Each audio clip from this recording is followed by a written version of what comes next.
Ang Iran ay sumuong sa planong lahat o wala matapos aprobahan ng 100 at 80 mambabatas ang paghihiganti ng dugo laban kay Donald Trump at inilagay ang Pangulo ng Estados Unidos sa gitna ng isang hayagang banta. Lumabas ang pahayag habang sinusubukan ng rehimen na pigilan ang pagbagsak ng negosasyon at gawing mitsa ng panibagong tensyon ang pagkamatay ni Ayatollah Ali Khamenei. Sa Tehran, isang malaking tarpaulin ang nagpakita kay Trump sa kabaong na may mga katagang papatayin namin si Trump at kamatayan kay Trump. Itinayo ang tarpaulin sa plaza ng Rebolusyong Islamiko, sentro ng kabisera ng Iran.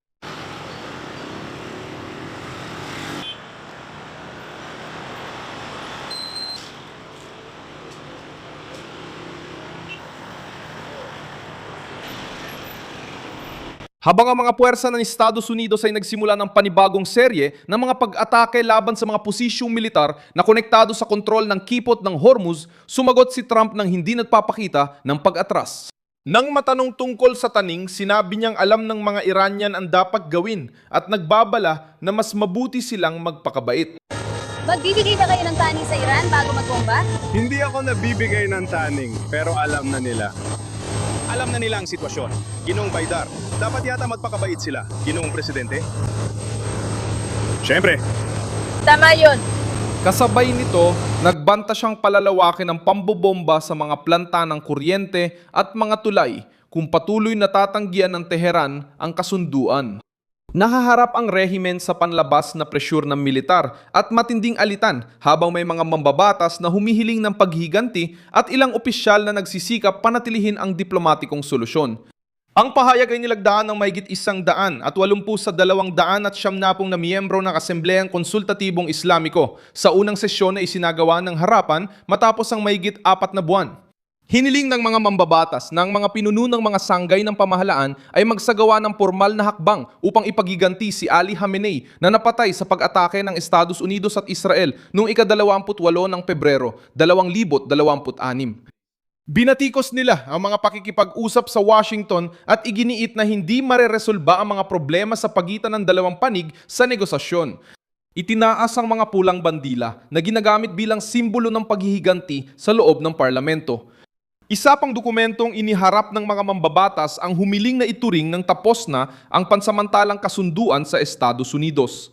Hiniling ng grupo ang mabilisang pagbuo ng espesyal na komisyon para imbestigahan ang negosasyon. Ang kawalan ng Pangulo ng Parlamento, si Mohammad Bagher Kalibaf, na pangunahing kinatawan ng Iran sa pakikipagnegosasyon sa Washington, ay naglantad ng pagkakahati sa loob mismo ng rehimen. Ang pahayag ay hindi umaakto bilang hatol ng hukuman o utos militar para patayin si Trump. Ngunit inilalagay nito ang gobyerno sa posisyong ang pakikipagnegosasyon ay nagmumukhang kahinaan.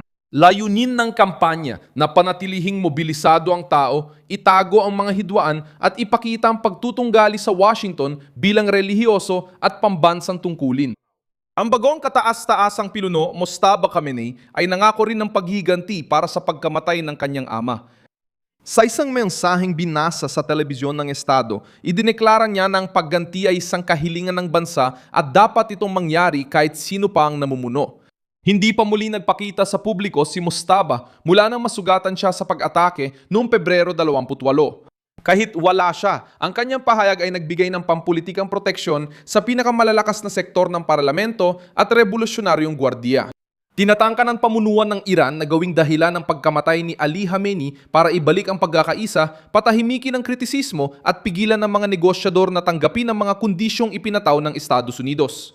Pero ang estratehiyang ito ay nagpapataas ng panganib para sa mismong rehimen. Habang mas ginagawa ng Tehran na personal na target si Trump, mas binibigyan nila ng dahilan ng presidente ng Amerika na palawakin ang opensiba at ito ring ang anumang pag-atras ng Iran bilang direktang resulta ng lakas militar. Tumugon ang Washington sa pamamagitan ng mga pag-atake sa araw na iba sa dati na kadalasang madaling araw ginagawa.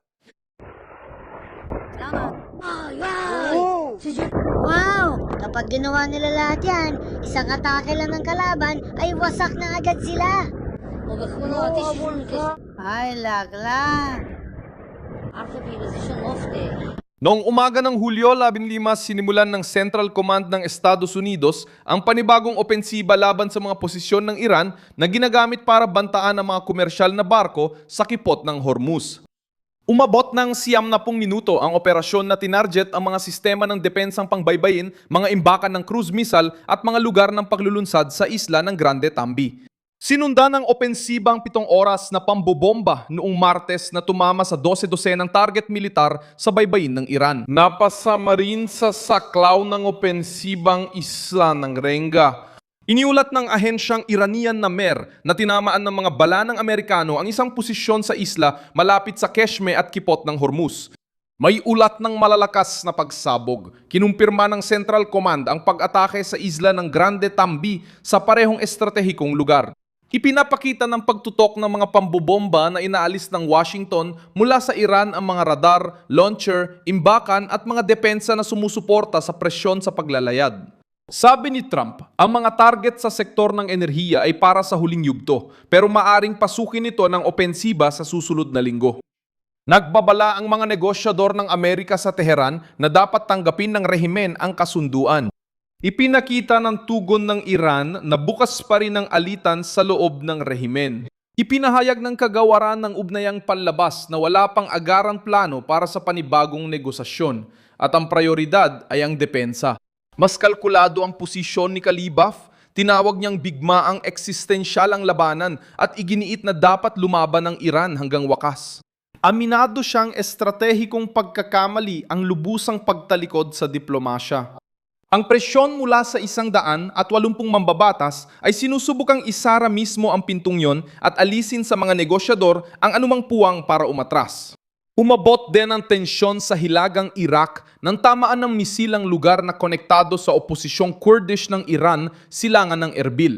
Ang revolusyonaryong guwardiya ay nagsagawa na ng iba pang mga pag-atake laban sa mga grupong Kurdish ng Iran na nakabase sa reyon. Moy,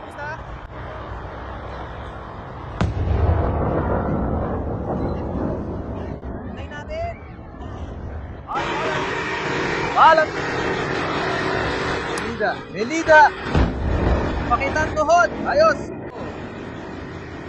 Tingnan natin, ha?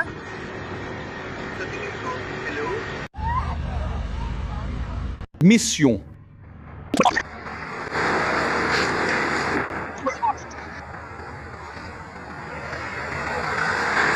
Naganap ang pag-atake sa lugar kung saan dating nag-usap ang mga grupong Kurdo ng Iran at mga autoridad ng Amerika tungkol sa posibleng operasyong laban sa puwersa ng rehimen. Humingi rin ang mga organisasyong ito ng tulong militar at intelihensya mula Estados Unidos para makapasok sa Iran at gipitin ang mga puwersang pansiguridad. Wala pang pinal na desisyon na inihayag, ngunit ang posibilidad na ito ay nakakatulong ipaliwanag ang takot ng Tehran sa harap ng isang kampanyang panlupa na pinamumunuan ng mga lokal na grupo kahit na walang malaking puwersa ng mga Amerikano na papasok. Muling binaha ng mga misil at drone ang Kuwait habang gumaganti ang Iran. Anong masasabi mo? Salamat.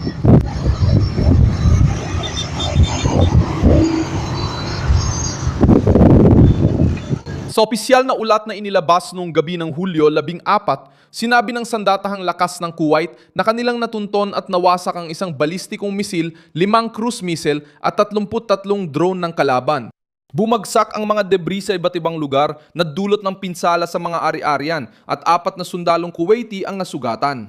Nabigyang atensyon at nasa maayos na kalagayan silang lahat. Ipinapakita ng pag-atake na pinalalawak ng rehimen ang labanan sa mga bansang may puwersang Amerikano.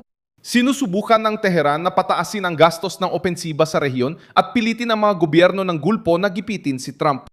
Maaring kabaligtaran ang mangyari kung saan mas maraming puwersa ng depensang imomobilisa para sa lagi ng mga paglulunsad ng Iran. Limitado ang impluensya ng parlamento ng Iran sa desisyong militar. Nasa pamunuan ng Estado at revolusyonaryong gwardiya ang kapangyarihan. Gayunpaman, isang mayorya ng mahigit 180 mambabatas ang nagsisilbing hadlang sa anumang pagtatangkang kasunduan.